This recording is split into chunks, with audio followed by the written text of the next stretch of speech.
You know the expression, last but not least? Well, I have something today that's last and it is least. I've done a series of coaches on the hot seat videos, and I've broken them down by conference. So I've done one for each conference for the entire Power Five, except the Pac-12, which I'm doing today, last and least. So let's talk about some coaches in the Pac-12 that could find themselves out of a job at the end of this coming football season. Or coaches that maybe could find themselves on the hot seat here pretty quick if things don't go well this season. There's a couple of obvious ones to me. Let's start here. What even Colorado? Colorado is a lot like Illinois. Ask people to name all the teams in the Pac-12.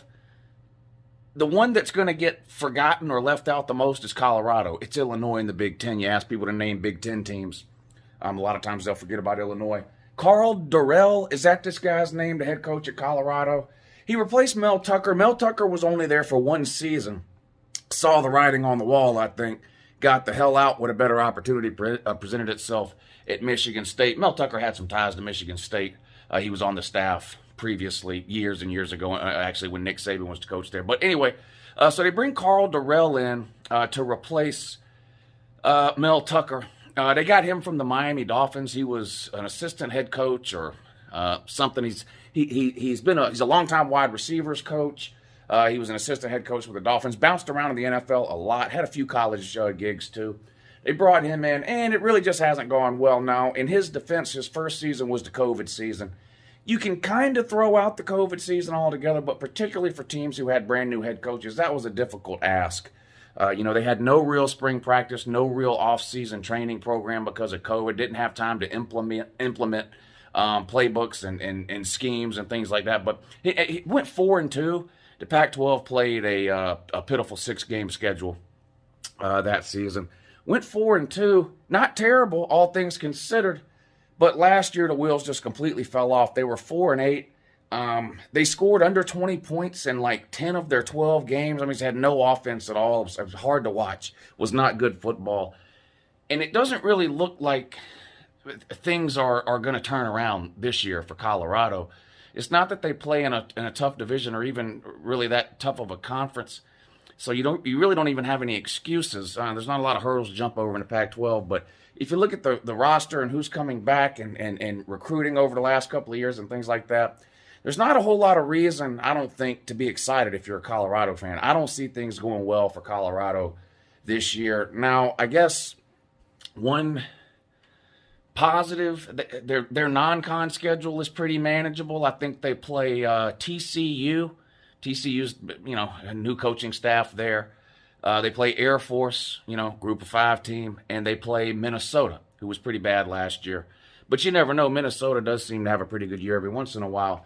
But in other words, it's a manageable non-con schedule. They're not playing some powerhouse somewhere in the non-con. So those are manageable games. They start the season off with those 3, and then, they have their 9 conference games. They're in the Pac-12 South, but they do have to play Oregon from the North this year. Being in the South, of course, they've got to play Utah, Southern Cal, and Arizona State. It's hard to see Colorado making bowl eligibility this year. They kind of had to make a quick decision on this hire with Karl Dorrell or whatever his name is. I don't feel like they're not married to the guy is what I'm trying to say. I wouldn't be surprised at all if Colorado's looking for a new head coach at the end of this coming season. Let's see who's next here. Here's another one of these teams with a million helmets, it seems like. Arizona State. Our good buddy Herm Edwards, this dinosaur they dug up from the broadcast room over at ESPN and made him a college football coach. They thought it was going to be a brilliant idea. And if I'm being honest, Herm Edwards has done better at Arizona State record-wise than I thought he would do. I thought it would be a complete failure. They were something like 2-2 in the COVID season, so again, just forget about that. But he's been there 4 years, so 2-2 in the COVID year, throw that out. I think in 2019 he won 7 games. Two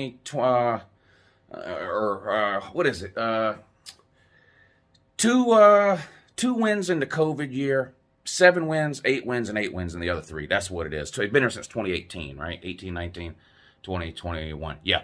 So 7 wins in 2018, 8 wins in 2019. The COVID year in 2020 only won 2 games, and then 8 wins again last year. So the record hasn't been terrible. And if all there was to this story with Herm Edwards at Arizona State was Arizona State's record in football, he wouldn't be on the hot seat. But of course, that's not all there is to the story. He hasn't been playing by the rules out there at Arizona State. Most of the staff has either left, quit, or been fired.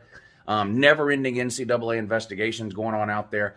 I'm kind of surprised Herm Edwards still has a job. I thought maybe the school would get rid of him, given all the sort of stuff that's swirling around there.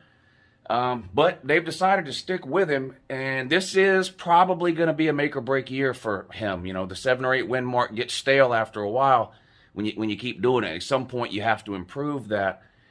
I don't know how. Their schedule is tough, especially the first half of their schedule. Their non-con schedule, they play Oklahoma State. Now, the other 2 games are nobodies. It's like Northern Arizona and somebody else you've never heard of, but they have to play at Oklahoma State. I believe it's at Oklahoma. I know they play Oklahoma State. I believe they play them there. That's most likely a loss. And then also in the first half of the season, they play Southern Cal and Utah in back-to-back weeks.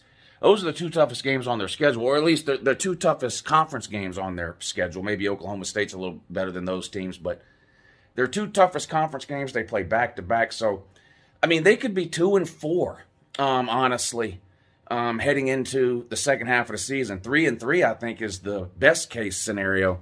Now, the back half of their schedule is much easier. I think the most difficult game they have on the back half of their schedule is, was it UCLA? It's probably the most difficult game. I mean, they play some terrible teams in the second half of the season, so they could turn things around the second half of the season. It's hard to predict whether he's going to be fired or not at the end of this season because we really don't know what's going to come of these never-ending NCAA investigations or even when they're going to end. Record-wise, I don't see him getting much past the 7 or 8 win mark again this year. Is that in itself enough to get Herm Edwards fired? Probably not, I don't think. So I think the only way he gets fired this season or at the end of this season is because of the NCAA stuff, and it's hard to predict if that's going to happen or not. Now, if he does only win 7 or 8 games this year or less, then next year will definitely be the make it or break it year for Herm Edwards, regardless of NCAA investigations. But, yeah, Herm Edwards, Arizona State. Now, this one might not seem so obvious at first, and this does not give me any pleasure. The tree. Stanford. David Shaw. Boy, there was not a bigger David Shaw fan on the entire internet than me 4, 5, 6 years ago. I absolutely loved David Shaw. I loved the style of football that he played. And let's be real, they've got some of the strictest academic restrictions of any Power 5 team. Yet they were winning 10, 11-plus games a year almost every single year for the first 5 or 6 years that David Shaw was there. He took over for Jim Harbaugh in 2011, so he's been there a long time. Harbaugh left after the 2010 season. That's when David Shaw took over. And like I said, go back and look at the records. I think all but one of his first 6 seasons he was winning 10-plus games. That's not the case anymore. Again, throw out the COVID year. But the 2 years that bookend the COVID season, which was the 2021 season, or was the 2020 season. So you have 2019, they were 4-8. Then they had the COVID year. Last season, 3-9. 3-9. That's unacceptable by any standards. I'm not sure what happened. I know, I think it was 3 seasons ago. One of the reasons I always liked David Shaw and Stanford, I used to refer to Stanford as like an SEC school on the West Coast. And what I meant by that was the style of football that they played. They had huge offensive lines that were getting drafted every single year. They had great running backs, through when they had to, but they were a running team with good lines of scrimmage and played good defense. I don't know what happened, but about 3 seasons ago, they threw that script out the window. They started trying to throw the ball around a lot more, and the wheels have just completely fell off. Like I said, 4-8 in 2019, then the COVID year in 2020, and then last season, 3-9, and they lost their last 7 games in a row to end the season. When you see a team lose 7, 8 games in a row to end the season, the first thing that I think of is this team has give up on the coach. The players have quit on the team. That's just what it looks like. It's hard to lose 7-8 games in a row. It is hard to lose 7-8 games in a row, but they managed to find a way to do it, finishing 3-9. And when you look at their schedule this year, they're not making a bowl game. It doesn't look like their non-con schedule. They play the toothpaste college. I think week 1, Colgate. They play Colgate. You better hope you win that game, Tree Man, Stanford. You better hope you win that one, because your other non-con games are Notre Dame and BYU, both of which are capable of stomping a mud hole in you and walking it dry. And then the conference schedule. Now, somebody can correct me if I'm wrong. Isn't Stanford in the Pac-12 North? I should have looked this up. I apologize. I think Stanford is in the Pac-12 North, which is the weaker of the two divisions, so that's good. You got to play Oregon. They're in the North. But you have to play from the South. You have to play Utah, Arizona State, and Southern Cal, the 3 best teams in the South, in my opinion. This is not going to be a good season for Stanford.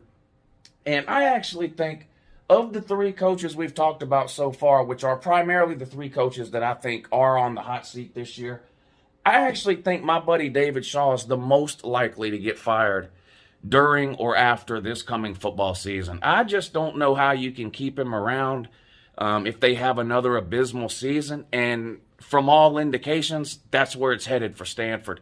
Like I said, forget the COVID season. In the last 3 seasons, they've gone 4-8 and 3-9, and the COVID year in the middle. That's terrible. And I just went through the record. You know, they're not beating. I wouldn't pick them to beat Oregon right now. Wouldn't pick them to beat Utah. Wouldn't pick them to beat Southern Cal, Arizona State, Notre Dame, or BYU. That's already 5 or 6 losses right there. Then you throw in a couple of head scratchers that you know they're going to lose, games they shouldn't lose, but they'll find a way to do it. I think Stanford's going to be looking for a new coach. All right, we'll talk about the 2 big hires in the Pac-12. Lincoln Riley at Southern Cal. Lincoln Riley, he's a Trojan man. That's right. And my good buddy, Dan Lanning, off to Eugene as head coach of the Ducks this coming season. Of course, Dan Lanning, we'll start with Dan Lanning. Dan Lanning, defensive coordinator under Kirby Smart for the last 4 seasons, I believe. He replaced Mel Tucker. Mel Tucker was the DC. He left to take the Colorado job.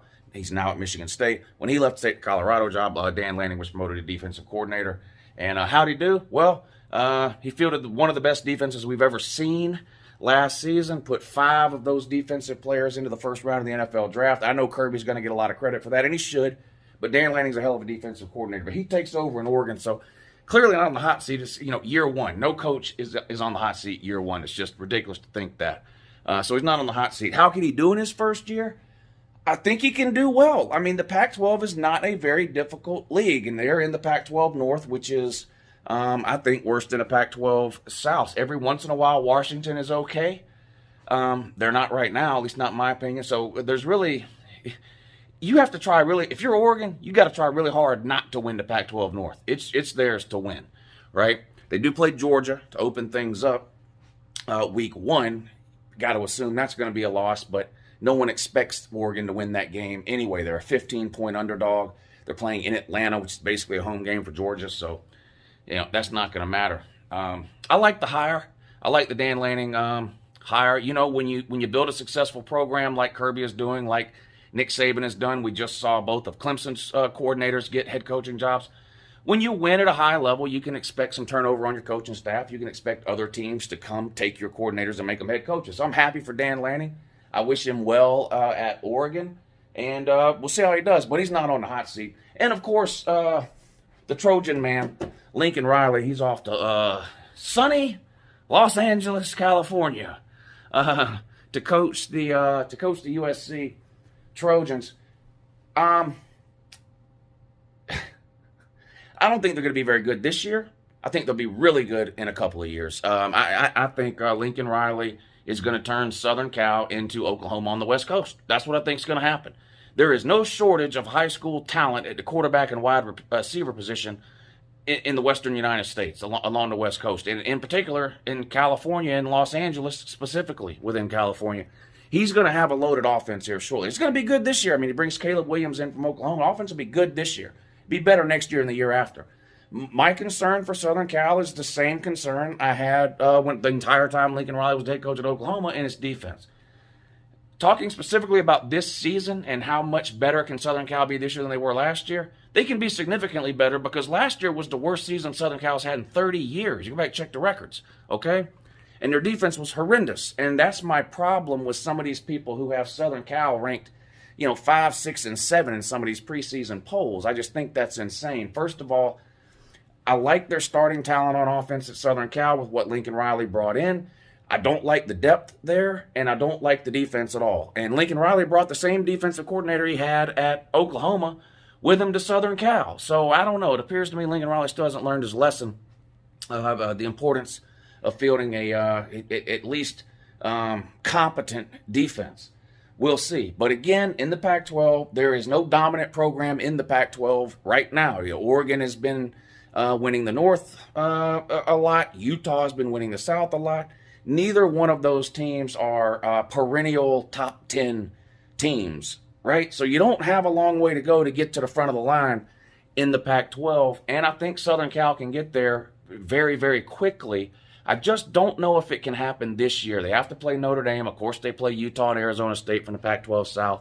I believe they play Oregon in the regular season, too. I forgot to check, but I believe they play Oregon. So some tough games. And, look, Lincoln Riley's been around the block. He's been a head coach for 4 or 5 years now. He's got, multiple trips to the playoffs under his belt. He can't win a playoff game. Obviously, he hopes that'll change at Southern Cal, and I think potentially it could down the road. I just don't think it'll be this year. But, no, he's not on the hot seat. But I think it's a great hire. I think some people are setting the expectations a little bit too high for this season when it comes to our buddy Lincoln Riley.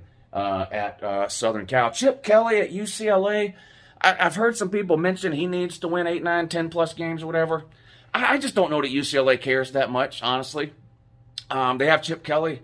They're not winning 2 games a year. They're happy. I don't think Chip Kelly will be fired this year, barring some, disastrous, unforeseen season where they do go 2-10 or something like that. UCLA just doesn't care that much about football. I mean, go look at the attendance when UCLA plays Southern Cal. 5,000-10,000 people at the game. It's pitiful. It's sad, really. So Southern Cal had 30,000 people at their spring game. 30,000. I mean, that's like the bottom of the barrel in the SEC. It was a record. It's the most they'd ever had. It was the most they'd ever had at a spring game, 30,000. I'm not knocking. 30,000 is a lot for a spring game, but just, compare that to what you see in the SEC. The level of care is just not there on the West Coast like it is in the Southeast. So will that hurt Lincoln Riley? I don't know. But for it's helping, I think, Chip Kelly. I don't think he's going anywhere unless he wants to. I think, Chip Kelly's more likely to go back to the NFL because he wants to than he is get fired by UCLA, in my opinion anyway. Arizona, Washington State, Washington, Utah.